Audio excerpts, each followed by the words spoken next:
నమస్తే ఆంజనేయులు గారు. నమస్తే అన్న. ఎలా ఉన్నారు? చాలా బాగున్నానన్న. మీ కామెడీ వీడియోస్ తో ఎంతో మందిని నవ్వించారు. నేను కూడా రీసెంట్ గా చూశాను. చాలా ఫన్నీగా ఉంటున్నాయండి. దాంతో పాటు ఏంటంటే మీ ఇంట్లో ఉన్న వాళ్ళనే ఉపయోగించుకుంటూ మీ ఆవిడ గారు, అబ్బాయి, మీరు ఎంత సరదాగా చేస్తుంటారంటే ఎంత చూడచక్కగా ఉందో వీడియోలన్నీ కూడా.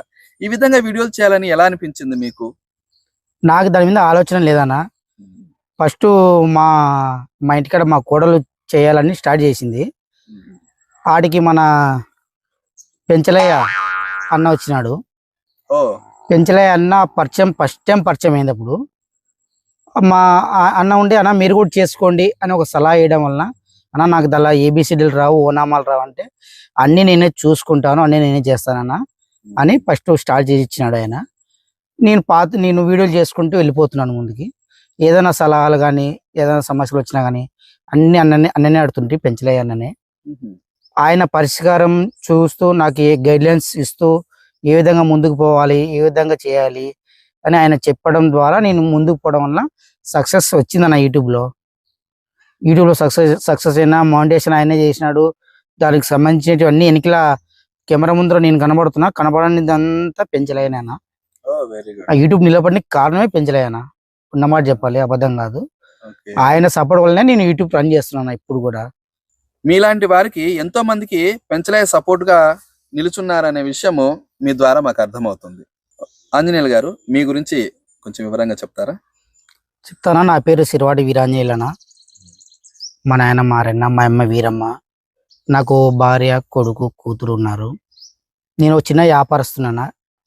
సీజన్ బట్టి వ్యాపారం చేస్తూ జీవనం కొనసాగిస్తుంటాను. నా బిడ్డని, నా కొడుకుని చదివిస్తున్నాను. నేను ఎంత కష్టాల్లో ఉన్నా కానీ నా పిల్లలు చదువుకోవాలనే ఉద్దేశంతో నేను చదివిస్తున్నాను. ఇక్కడ మాకు వచ్చిన తిప్పలేదంటే మాకు ఆంధ్ర రాష్ట్రంలో మాకు క్యాస్ట్ లేదన్నా. మాది బుడగజంగాల క్యాస్ట్ అనమాట. ఆ క్యాస్ట్ లేకపోవడం వలన చదువుకునే వాళ్ళు కూడా ఎంత చదువుకున్నా మాకేం ఉద్యోగాలు వస్తాయనే ఆలోచనలో సగం మంది ఉన్నారు. దాన్ని బట్టి వాళ్ళు చదువుకున్న వాళ్ళు కూడా 5 వరకు 10 వరకు చదువుకున్న వాళ్ళు కూడా ఆపేసుకొని మళ్ళా వ్యాపారాల వైపే మొగ్గు చూపిస్తున్నారు. దీనికి పరిష్కారం కావాలా, మా భవిష్యత్తు బాగుండాలా, మా పిల్లలు బాగా చదువుకొని వాళ్ళ తలరాతలు మారాలా అంటే కొంచెం క్యాస్ట్ వస్తే చాలా మాకు సపోర్ట్ లెక్క ఉంటుందన్న. క్యాస్ట్ వస్తే మా పిల్లల్ని చదివించుకోవాలనే ఆలోచన పెరుగుతుంది.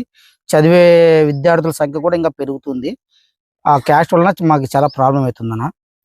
ఇప్పుడు క్యాస్ట్ అనేది ప్రతి ఒక్కరికి ఏదో ఒక క్యాస్ట్ సర్టిఫికేట్ అనేది ఇస్తారు.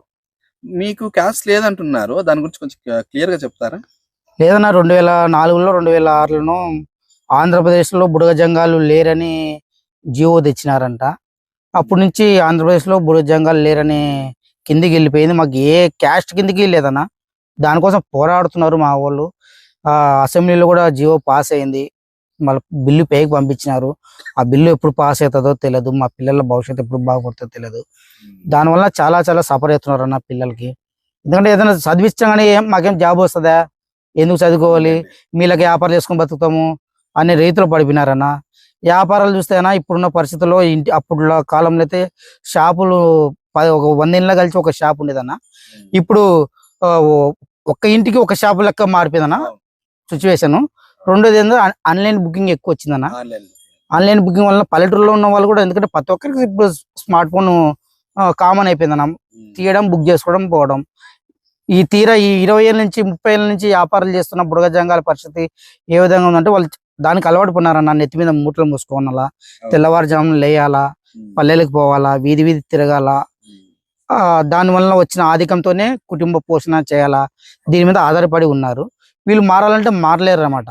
ఇప్పుడున్న జనరేషన్నే మనం మార్చాలంటే దానికి కారణం చదువు ఒకటే. చదివేయాలి, బాగా చదువుకోవాలి అంటే క్యాస్ట్ వచ్చిందంటే మా పిల్లలకి అది చాలా సపోర్ట్ గా నిలబడి ఇంకా చదువుకునిక బూస్టప్ ఉంటది అన్న. తొందరగానే మీకు క్యాస్ట్ రావాలని కోరుకుంటున్నాను. థాంక్స్ అన్న. ఆంజనేయులు గారు, యూట్యూబ్ లో మీకు 1,30,000 మంది సబ్స్క్రైబర్స్ ఉన్నారు. మీ కామెడీ వీడియోస్ ని వారు ఎంతగా ప్రోత్సహిస్తున్నారో ఆ వ్యూస్ చూస్తే అర్థమవుతుంది. 23 మిలియన్స్ వ్యూస్ అంటే చిన్న విషయం కాదు. దాని గురించి చెప్తారా? చెప్తానన్నా. నా వీడియోలు చాలా చాలా బాగున్నాయని మీరు అంటున్నారు, జనాదరణ పొందినాయని మీరు అంటున్నారు. నాకు చాలా సంతోషంగా ఉంది. దానికి కారణమైన ఆయన చెప్పినాను కదా, నేను అనడం కాదు, జనాదరణ ఉంది అని ఆ వీడియోస్ వ్యూవర్షిప్ చూస్తే తెలుస్తుంది. అది ఏదో మీరు అంటున్నారు వారు అంటున్నారు అనేది చాలా చిన్న విషయం. 23 మిలియన్స్ వ్యూస్ వచ్చినాయి అనేది చిన్న విషయం కాదు. కరెక్ట్ అన్న. దానిలో 2023లో నేను యూట్యూబ్ స్టార్ట్ చేశాను అని చెప్పినా. 2023లో స్టార్ట్ చేశాను. 1 ఇయర్ కల్లా అది మానిటేషన్ అయిపోయింది. 1 ఇయర్ లాస్ట్ కల్లా నేను పేమెంట్ తీసుకున్నాను. ఇప్పుడు యూట్యూబ్ స్టార్ట్ చేసి 3 ఇయర్స్ కానికి వస్తుంది. 1 ఇయర్లోనే నాకు 1 ఇయర్ లాస్ట్కి శాలరీ వచ్చింది. 1 ఇయర్ పాటు నేను శాలరీ తీసుకున్నాను. 2 మంత్స్కి ఒకసారి ఆ విధంగా తీసుకున్నాను. రీసెంట్ గా 2025 నుంచి నా యూస్ మొత్తం పడిపోయినాయి, డౌన్ అయిపోయింది. దీనికి కారణం ఏంటి? దీనికి కారణం మా అబ్బాయికి ఒక ప్రోగ్రామ్ వచ్చిందన్న. జీ తెలుగులో డ్రామా జూనియర్ సీజన్ 8కి సెలెక్ట్ అయ్యాడు. రెండోది మా అమ్మకి పక్షవాతం వచ్చి మా అమ్మ మంచాలను పడడం వలన నేను అక్కడ ఇక్కడ మైండ్ పెట్టలేక దాని మూడు ధరలని సమాధానంగా పంచుకోలేకపోయినాను. దానివల్ల యూస్ పడిపోయింది. నేను వీడియోలు సరిగా చేయక మంచి కంటెంట్ తీయలేక, ఎందుకంటే మానసిక ఒత్తిడితో నేను చాలా బాధపడుతున్నాను. ఓ దిక్కు తల్లి మంచంలో పడిపోయింది, ఓ దిక్కు బాబుకి డ్రామా జూనియర్ అవకాశం వచ్చింది. కర్నూలులో సీజన్ 8 డ్రామా జూనియర్ ఆడిషన్ పెట్టినారు అని మా ఫ్రెండ్ ఆంజనేయులు అని ఉన్నాడు, ఆయన ఫోన్ చేసి చెప్పడం ద్వారా నేను ఆడిషన్కి వెళ్ళాను. ఆడిషన్ వెళ్ళిన రోజు ఒక 250 నుంచి 300 మంది పిల్లలు వచ్చినారు. ఆ పిల్లల్లో మా అబ్బాయి కూడా ఉన్నాడు. ఒక నలుగురు సెలెక్ట్ అయినారన్న కర్నూలు నుంచి. షూటింగ్ రమ్మని చెప్పినారు. షూటింగ్కి వెళ్ళినాము. మా అబ్బాయి mega launch skit super duper వచ్చిందన్న. ఆడియన్స్ తో పాటు మెంటర్స్ తో పాటు జడ్జిలు కూడా అందరూ అవుట్ స్టాండింగ్ పర్ఫార్మెన్స్ అంటే అందరికి ఏడుపు వచ్చేసిందన్న స్కిట్.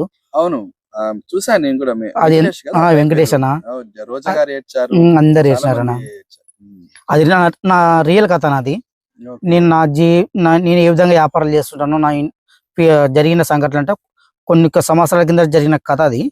ప్రజెంట్ లో అంత ఘోరం లేదు, కానీ ప్రజెంట్ లో బాగానే ఉన్నాను అన్న. బాగుండాలి కూడా. మా అబ్బాయి డ్రామా జూనియర్ ఫైనలిస్ట్ వరకు నిలబడినాడన్న. ఆడ వరకు నిలబడి ఫైనలిస్ట్ వరకు నిలబడి ప్రోగ్రామ్ అయిపోయిన తర్వాత ఉన్నాడన్న. మా అబ్బాయి మాకు చాలా సంతోషం అనిపించింది. జీ తెలుగు యాజమాన్యానికి కానీ, మాకు సపోర్ట్ చేసిన కిషోర్ సార్ గారికి, సురేష్ సార్ గారికి, వాసు సార్ వారికి, డ్రామా జూనియర్ సీజన్ 8 టీం సభ్యులకు అందరికి రుణపడి ఉంటాము.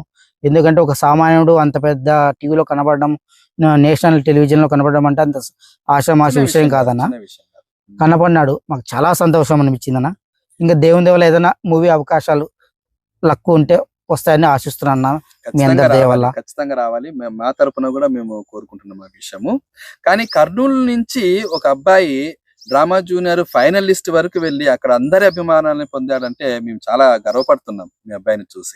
చాలా థ్యాంక్స్ అన్న, నాకు కూడా చాలా సంతోషం అనిపించింది అన్న. ఎంతో ఇబ్బందుల్లో ఉన్నాను, ఎంతో మానసిక ఒత్తిడికి లోనవుతున్నారు అని చెప్తున్నారు. యూట్యూబ్ లో చూస్తే ఎంతో ఫన్నీగా మీకు కనిపించే మీరు మీ వెనక ఏదో విషాద గాథ కూడా ఉన్నట్లు అనిపిస్తుంది. తర్వాత యూట్యూబ్ లో కూడా ఈ మధ్య వ్యూస్ రావట్లేదు అని చెప్తున్నారు. ఏమంటారు? కారణం ఏంటి దాని వెనుక ఉన్నటువంటి విషయము? మానసికంగా అయితే చాలా కుంగిపోయినా అన్న.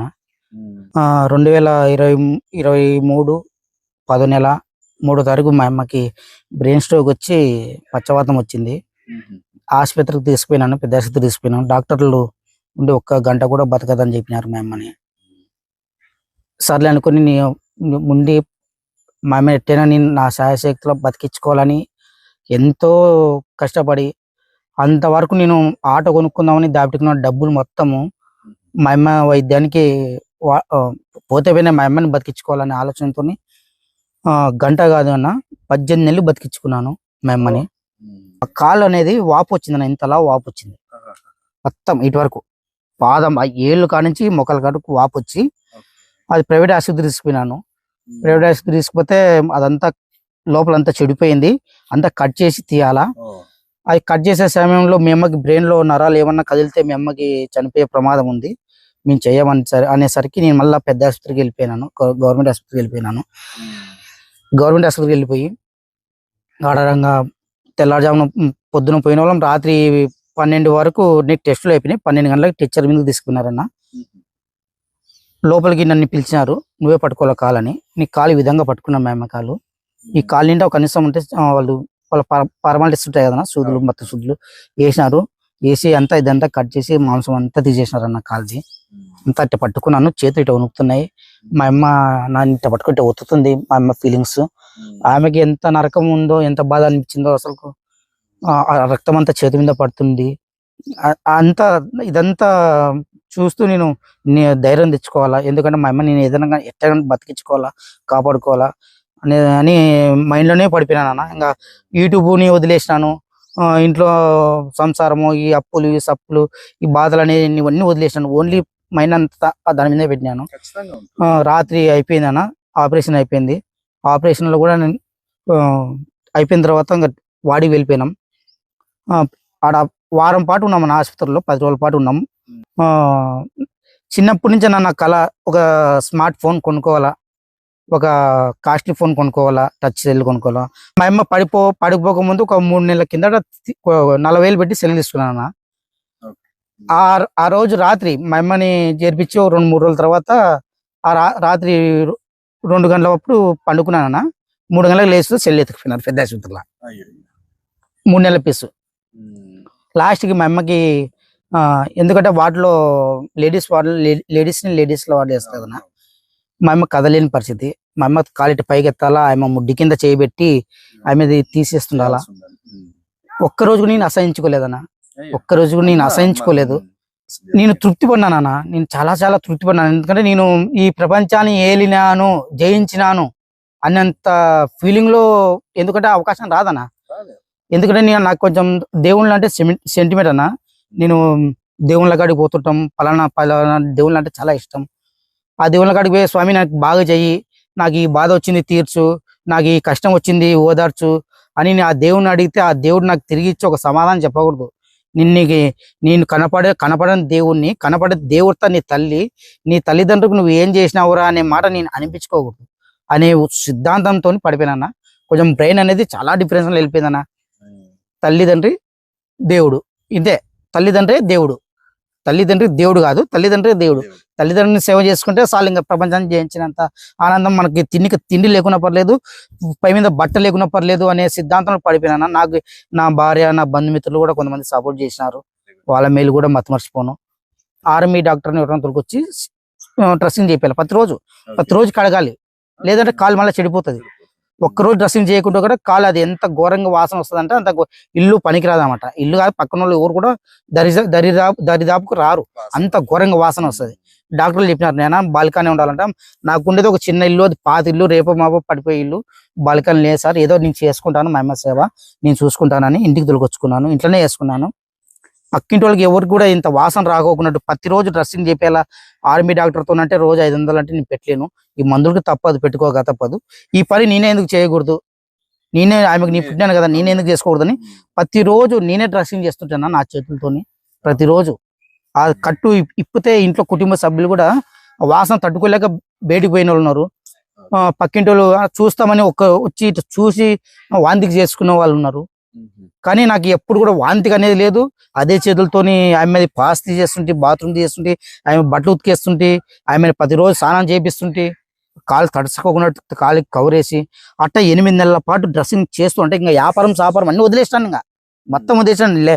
పండుకున్నామా, లేచినామా, మొత్తం తల్లి సేవ చేసుకున్నామా, ఇదే పని. ఇంకా నాది ఇంకే వేరే పని లేదు. అట్ట పెట్టుకొని సంవత్సరం పాటు ఆమె కాలు బాగా చేసిన అన్న. మంచిది, చాలా గొప్ప పని చేస్తారు మీరు. ఎంతో మందికి ఆదర్శం ఈ విషయంలో. ఈ రోజుల్లో అందరూ తల్లిదండ్రుల్ని అనాథాశ్రమాలలో వేస్తుంటారు, కానీ మీరు ఆ సిచ్యువేషన్ లో మీ అమ్మకి చేసినటువంటి సేవ ఎంతో మందికి ఆదర్శం. ఆంజనేయులు గారు, మీరు చెప్తున్న విధానానికే మా కళ్ళలో నీళ్ళు వస్తున్నాయి. ఎంత అనుభవించుంటారో మీరు ఆ సేవ చేస్తున్నప్పుడు కూడా. ఎందుకంటే ఏ తల్లికి అటువంటి రాకూడదని కోరుకుంటారు ఎవరు కూడా. వచ్చినా కూడా మీరు ఎంతో ధైర్యంగా మిమ్మల్ని కాపాడుకున్నారు కొన్ని నెలల పాటు. మీరు చేసినటువంటి సేవ ఎంత మందికి ఆదర్శం అంటే ఖచ్చితంగా చాలా మందికి కనువిప్పు కలుగుతుంది ఈ విషయం చూసి. ఈ రోజుల్లో తల్లిదండ్రులని అనాథాశ్రమంలో వేసేసి వాళ్ళ జల్సాలు చేసుకోవడానికి చేస్తున్నారు చాలా మంది కూడా. కానీ వాళ్ళతో పోల్చుకుంటే మీరు ఎన్నో రెట్లు గొప్పవాళ్ళు.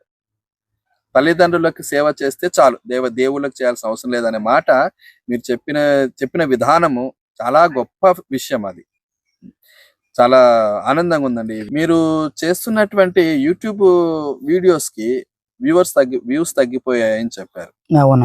ఇటువంటి ఎన్నో రకాలైనటువంటి మానసిక ఒత్తిడి వల్ల వీడియోలు చేయలేకపోతున్నాను అని చెప్తున్నారు. మళ్ళీ రీస్టార్ట్ చేయండి. ఎందుకంటే ఆదరించే వాళ్ళు చాలా మంది ఉన్నారు. మీకు 130,000 మంది సబ్స్క్రైబర్స్ అంటే చిన్న విషయం కాదు, ఎంతో గొప్పగా మిమ్మల్ని ప్రోత్సహించారు. వాళ్ళ కోసం మళ్ళీ రీస్టార్ట్ చేయండి. అందరూ ఆదరిస్తారు. మీ మీకు మంచి రోజులు ఖచ్చితంగా వస్తాయి, రావాలని కూడా మేము కోరుకుంటున్నాము. మీకు పాప, బాబు అన్నారు కదా? అవునా. పాప ఏం చదువుతున్నారు పిల్లలు?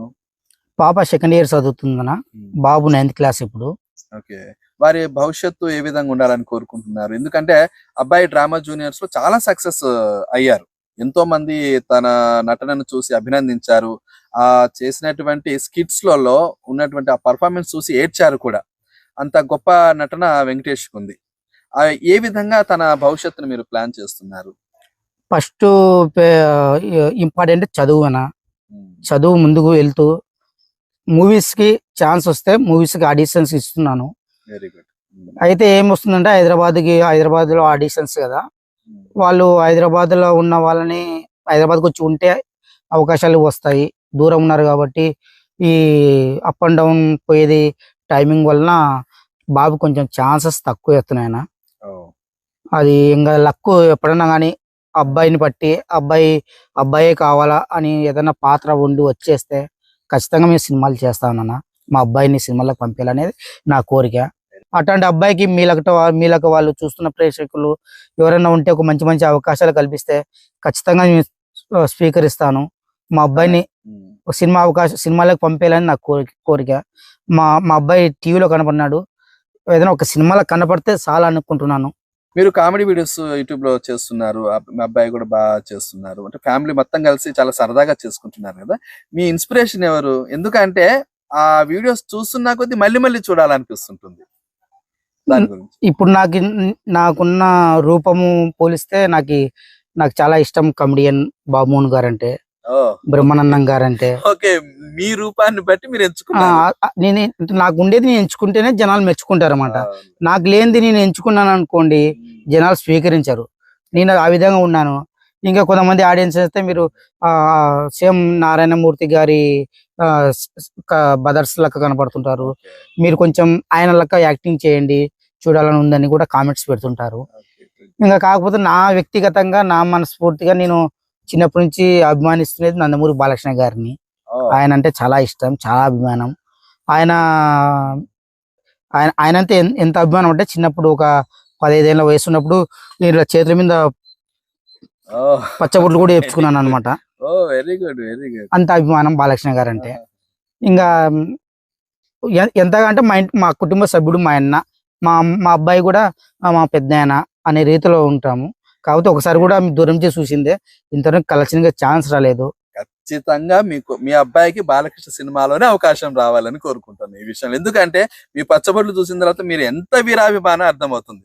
సో మీరు బాలకృష్ణ అభిమాని కాబట్టి ఒక బాలకృష్ణ డైలాగ్ మా వ్యూవర్స్ కోసం ఏదైనా బాలకృష్ణ డైలాగ్ ఖచ్చితంగా. సమరసింహారెడ్డి సినిమా నుంచి ఒక డైలాగ్ చెప్తాను. ఓకే.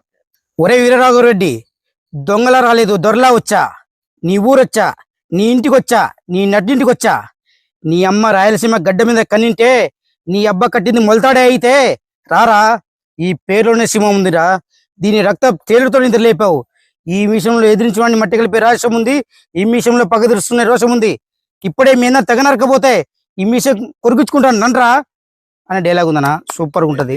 Very good. బాగా చెప్పారు. మీరు ఇంతవరకు ఎన్నో సమస్యల గురించి పంచుకున్నారు. ఎన్నో మానసిక ఒత్తిళ్ల గురించి కూడా పంచుకున్నారు. మీకు ఏవేవి వస్తే ఆనందంగా ఉంటారని అనుకుంటున్నారు? 2 years అయిపోయిందన్న నీ వ్యాపారం పోక కూడా ఇంటికాడనే ఉండి. ఓహ్! ఈ మానసిక ఒత్తిడి వలన మా అమ్మ సేవ చేసుకుంటూ ఒక 2 years అయిపోయింది.